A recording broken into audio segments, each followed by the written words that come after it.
Bonjour à tous les petits scientifiques de maintenant.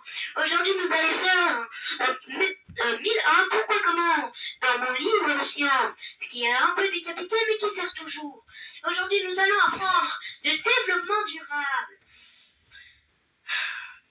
Enfin, quelle est la durée de vie des déchets jetés dans la nature?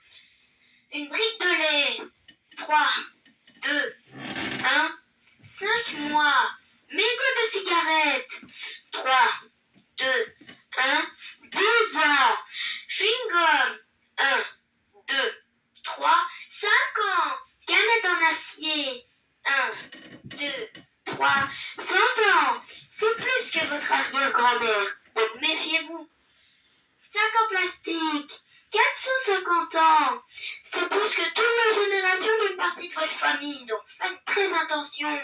Bouteille en verre, toute votre existence, c'est 5000 ans.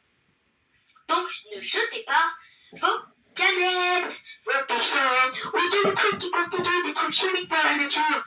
Protégeons la nature, sauvons-la. Et surtout, essayons de défier la mort. Parce que on sait déjà la date de la fin du monde. Mais à cause de nous, elle commence à se réduire.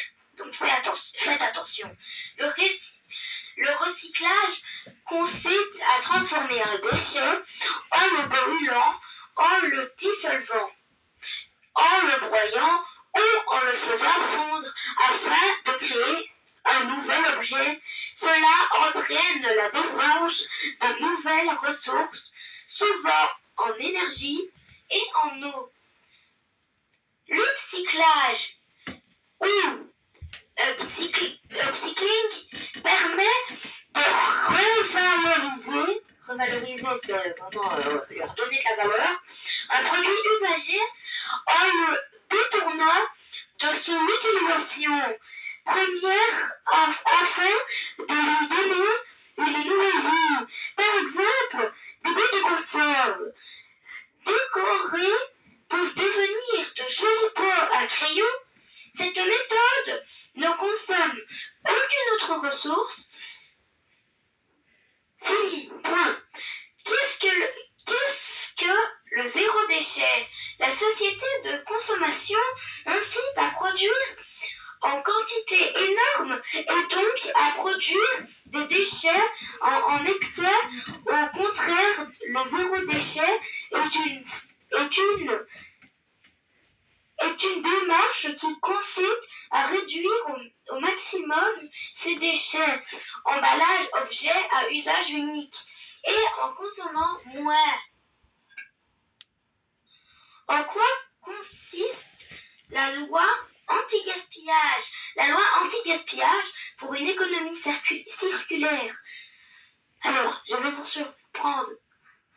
AGEC de 2020 a pour objectif de lutter contre le gaspillage en facilitant la réparation des objets cassés ou en interdisant la destruction des objets invendus. Par exemple, elle a également pour but d'informer les consommateurs par des logos de tri des déchets pour améliorer de réparabilité, d'améliorer la collecte des déchets ou encore de produire durablement. Ah, sympa, c'est du street art. Non, c'est juste les chewing-gums sur le trottoir, en bas de chez moi. Ne jetez rien, même vos emballages de chic.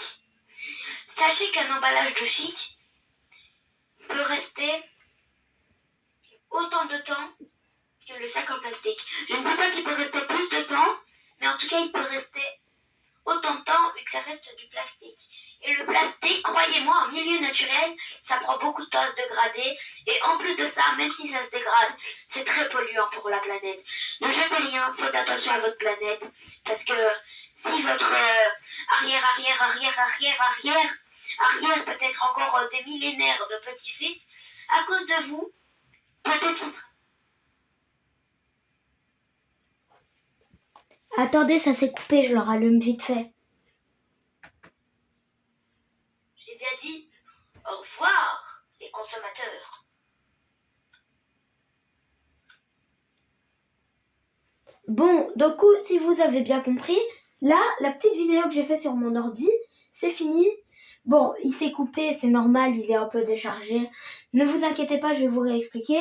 Je voulais dire que on sait la date de la fin du monde, c'est dans 1,8 milliard d'années, parce que le soleil nous aura tués, mais que à cause de nous, le temps se réduit. Du coup, votre arrière, peut-être encore des millénaires plus tard, et ben au final, à cause de nous, ils seront déjà morts. Donc faites attention, ne polluez pas, et merci d'avoir regardé cette vidéo, comme m'a dit mon bon vieil ami l'ordinateur. Allez, ciao les consommateurs!